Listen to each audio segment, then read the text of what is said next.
Good morning students. आज Fluence academy में आपका फिर से स्वागत है। तो क्लास 10th मैथ एनसीईआरटी वाली मैथ में आप लोग देख रहे हैं प्रश्नावली 1.1। हमने आपको 2 क्वेश्चन पहले वीडियो में लगवा दिए थे। आज तीसरे क्वेश्चन का नंबर है। तीसरा क्वेश्चन पहले हमने देखिए नोट कर दिया है आपके। किसी परेड में 616 सदस्यों वाली एक सेना की टुकड़ी को 32 सदस्यों वाले एक आर्मी बैंड के पीछे मार्च करना है। दोनों समूहों को समान संख्या वाले स्तंभों में मार्च करना है। उन स्तंभों की अधिकतम संख्या क्या है जिसमें वे मार्च कर सकते हैं। तो कितने अधिकतम स्तंभ बनेंगे ये हमें पता करना है। तो ये बात पता करनी हो जब भी अधिकतम की बात आए तो हम लोग ऐसे प्रश्न में एचसीएफ ज्ञात करते हैं। जब भी कम से कम या न्यूनतम की बात आए तो हम लोग एलसीएम ज्ञात करते हैं। तो दोनों स्तंभों की अधिकतम संख्या तो 616 एक संख्या है, दूसरी 32 है। इनका एचसीएफ हम लोग लेंगे। तो इनका एचसीएफ वैसे तो हम लोग अपने पुराने तरीके से भी एचसीएफ इनका निकाल सकते हैं, लेकिन ये चैप्टर के हिसाब से हमें निकालना पड़ेगा यूक्लिड विभाजन एल्गोरिथम का प्रयोग करके। तो हम लोग उसी से देखिए निकालते हैं।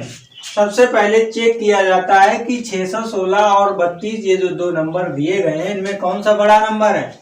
यहाँ पे 616 बड़ा है तो उसको ए मानते हैं और छोटे वाले को बी मानते हैं। उसके बाद हम लोगों ने यूक्लिड विभाजन प्रमेय पढ़ी थी, ए बराबर बी क्यू प्लस आर। तो जहां ए और बी कोई 2 धनात्मक पूर्णांक होते हैं। तो फर्स्ट स्टेप में देखिए क्या हुआ है। हमें ये तो चेक हो ही गया कि 616 बड़े हैं 32 छोटे हैं। तो 616 में 32 का जब भाग दिया तो 19 बार गया और यहाँ पर शेष 8 बचा। अब जो भी शेष 8 बचता है उसी में इस बी वाले को फिर यहाँ रख दिया जाता है। इससे फिर पुनः भाग दिया गया है। तो 8 का 32 में 4 बार भाग जाएगा, शेष 0 बचेगा। तो जिस नंबर से भाग देने पर 0 0 शेषफल आ जाए समझ लो वही इसका एचसीएफ है। अब इसको देखिए 2 स्टेप में ये क्वेश्चन लगा। ए बराबर बी क्यू प्लस आर, ये हमारी विभाजन प्रमेयिका है। तो 616 बराबर 32 गुणे 19। देखिए 616 किसके बराबर हो रहे हैं, ये एक ही वैल्यू है और बी की वैल्यू 32 है। और कितने बार भाग जा रहा है 19 प्लस शेषफल 8। उसके बाद फिर पुनः इस 32 को ले लेंगे हम लोग। 32 यहाँ पे है, 32 बराबर 8 गुणे 4 प्लस 0। तो जिस समय 0 शेषफल आता है उसी समय ये हमारा ये जो एचसीएफ होता है ये वाला 8। तो एचसीएफ ऑफ 616 और 32 का 8 आया, तो ये इसका आंसर हो गया। तो अतः अधिकतम स्तंभों की संख्या 8 है। इस प्रश्न के बाद अब नेक्स्ट क्वेश्चन हम लोग इस बोर्ड पर नोट कर लेते हैं। देख लीजिए 4 नंबर क्वेश्चन को एक बार पढ़ के देख लें। यूक्लिड विभाजन प्रमेयिका का प्रयोग करके दिखाइए कि किसी धनात्मक पूर्णांक का वर्ग किसी पूर्णांक m के लिए 3m या 3m प्लस 1 के रूप का होता है। हमें इस तरीके का दिखाना है। तो यूक्लिड विभाजन प्रमेयिका का प्रयोग भी हो जाए और ये भी आप करके दिखा दो कि किसी पूर्णांक का वर्ग, किसी भी पूर्णांक का जब हम वर्ग करेंगे तो वो या तो 3m के रूप का आएगा या 3m प्लस 1 के रूप का ही होगा, अदरवाइज और कुछ भी नहीं होगा। तो इसको प्रूफ करने के लिए हमें कोई एक नंबर मानना पड़ेगा। माना x कोई एक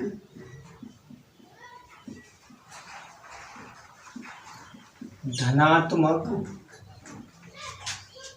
पूर्णांक, माना x कोई धनात्मक पूर्णांक है 3q,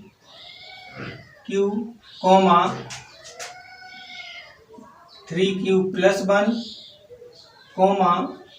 3q प्लस 2 के रूप का है। देखिए हमने यही क्यों माना है, यक्स कोई एक धनात्मक पूर्णांक किसी के रूप का ही हमने क्यों माना है, उसका रीजन देख लीजिए। क्योंकि यहाँ पर ये 3 दिया गया है, देखिए दोनों में 3 है, तो 3 बी की वैल्यू होती है b = 3, तब r की वैल्यू होती है 0, 1, 2। r की वैल्यू हमेशा यही रहती है, शेषफल हमेशा यही तो बचते हैं। तो इसी हिसाब से हमने नंबर इसी हिसाब से माने हैं। इसमें देखिए 3q + 0 है और इसमें 3q + 1 है, इसमें 3q + 2 है। इसमें देखो 0 ऐड है, इसमें 1 है, इसमें 2 है। और ये b की वैल्यू 3 दे रखी है, इसलिए इससे आगे हम लोग नहीं जाएंगे। तो ये वैल्यू हमने मान रखी है। आगे देखिए, अब उन्होंने कहा है कि किसी पूर्णांक का वर्ग, किसी भी धनात्मक पूर्णांक का वर्ग, अब हमें वर्ग भी करके देखना है। तो सबसे पहले हम पहला नंबर ले लें, माना x = 3q। दोनों, यहां देखिए क्वेश्चन में कहा गया वर्ग, दोनों पक्षों का वर्ग करने पर, वर्ग कर दीजिए, दोनों पक्षों का वर्ग हो रहा है।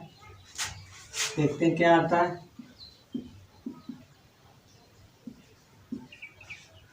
3 का वर्ग 9, q का वर्ग q²।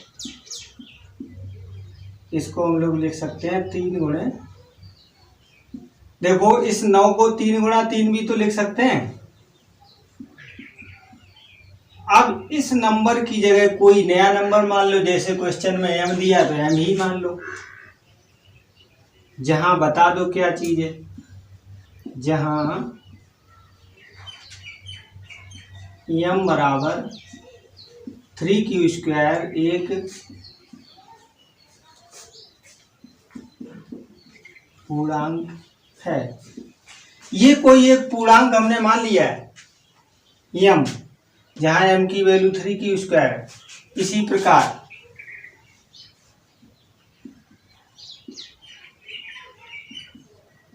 देखिए यहाँ पे यूक्लिड विभाजन प्रमेय का यूज हो रहा है, उसी हिसाब से ये वाली संख्या मानी गई है। इसी प्रकार जो सेकंड नंबर है उसको मान लो।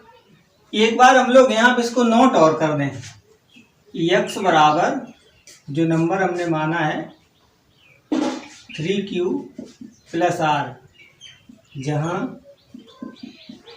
r की वैल्यू 0, 1, 2 है।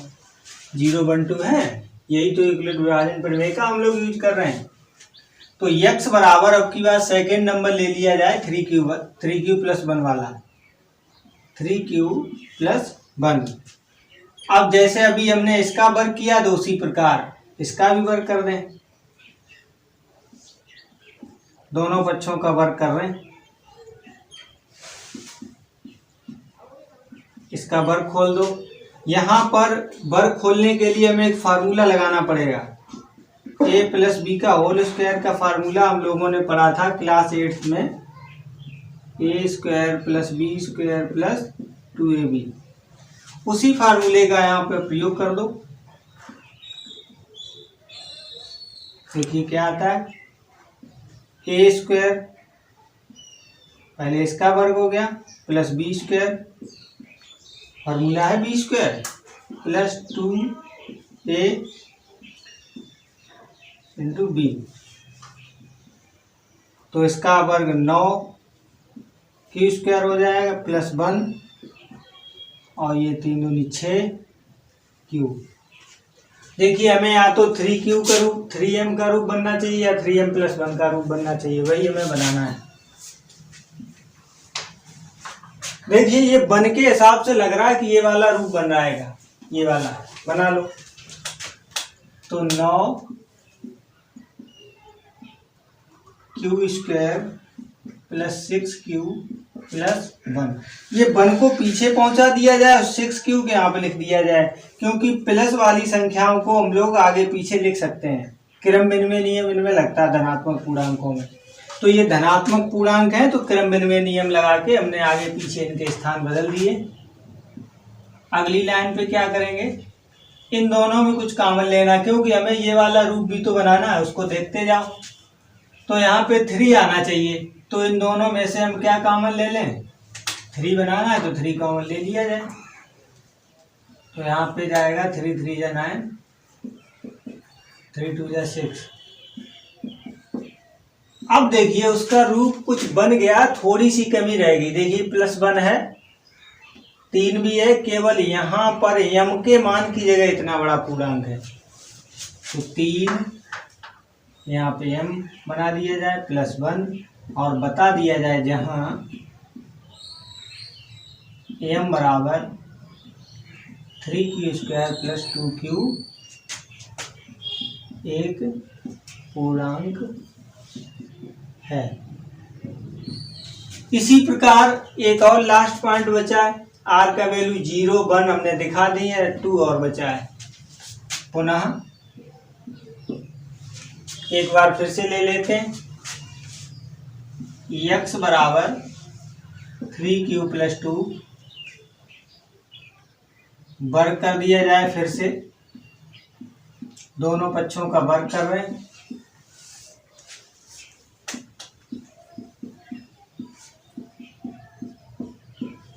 वर्ग कर लिया जाए। तो 3q का वर्ग अभी अभी किया था, उसी प्रकार डायरेक्ट कर लिया जाए। 9q², 2 का वर्ग 4 हो गया, +2 ये भी 2 गुणे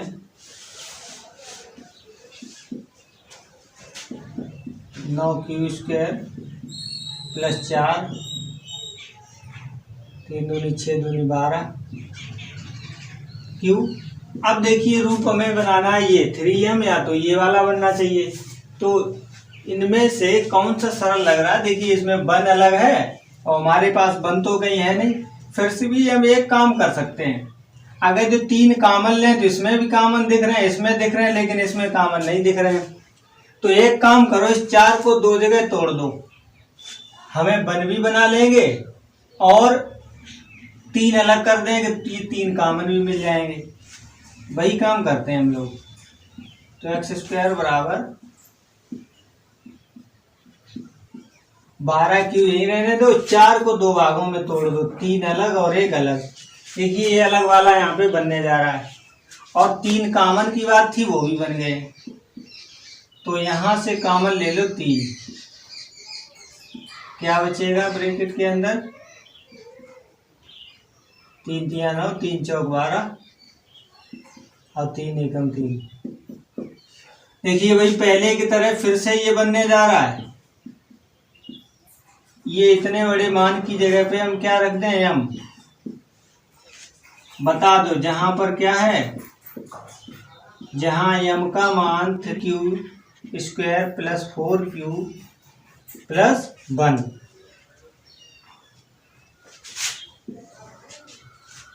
हमने m की वैल्यू बता दी। अब यहाँ पे इनके इक्वेशन नंबर और कुछ डाल दिए जाएं। फर्स्ट ये वाला था, नंबर 1 हमने ये किया था, इसी प्रकार नंबर 2 पे हमने इसको स्टार्ट किया था, और यहाँ पर निपट गए तो नंबर 2 समीकरण हो गया। तीसरा हमने यहाँ से करना स्टार्ट किया, तो इक्वेशन नंबर 3 ये बन गया। तो ये 3 समीकरणों से हम देख रहे हैं, देखते हैं क्या यही दोनों रूप बने, कोई नया भी रूप बना है। देखो पहले वाले इक्वेशन में देखें, पहले वाले इक्वेशन में 3m बना है, दूसरे वाले में 3m + 1 ये बना है, तीसरे वाले में फिर से ये वाला बन गया 3m + 1। कोई बात नहीं है, उन्होंने कह दिया या तो ये बनेगा या ये बनेगा, कोई नया नहीं बनेगा। तो यही दोनों बार बार बढ़ रहे हैं, तो हम लोग फाइनल में इसका आंसर लिख सकते हैं। अतः केवल इसका आंसर नोट करने को रह गया है। अतः समीकरण 1 2 व 3 से स्पष्ट है, आप लोग नोट करके लिख सकते हैं। समीकरण 1 2 व 3 से स्पष्ट है कि, यहाँ से आप पूरा उतार दीजिए। समीकरण 1 2 व 3 से स्पष्ट है कि किसी धनात्मक, आप लोग नोट कर लें कि किसी धनात्मक पूर्णांक का वर्ग किसी पूर्णांक m के लिए 3m या 3m+1 के रूप का होता है। यही तो मैं दिखाना था, क्वेश्चन हो गया। इसके बाद जहां हमने स्पष्ट लिखा है वहां से आपको बस यही चीज नोट कर देनी है। समीकरण 1, 2 व 3 से स्पष्ट है, यहां से आप पूरा उतार दीजिए। यहाँ कि किसी धनात्मक पूर्णांक का वर्ग किसी पूर्णांक m के लिए 3m या 3m+1 के रूप का होता है।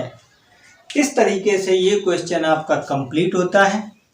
देखिए नेक्स्ट क्वेश्चन, हमारी इच्छा है कि आपको होमवर्क में दे दिया जाए। क्वेश्चन नंबर 5 आप लोग होमवर्क में करके लाएंगे और फिर आप लोग हमें करके इस क्वेश्चन को दिखाएंगे। यदि आप लोग नहीं कर पाते हैं तो नेक्स्ट वीडियो में इस क्वेश्चन को करवाया जाएगा। नेक्स्ट एक्सरसाइज आपकी स्टार्ट कर दी जाएगी। तो इसी के साथ आप लोग खुश रहिए, मस्त रहिए। धन्यवाद।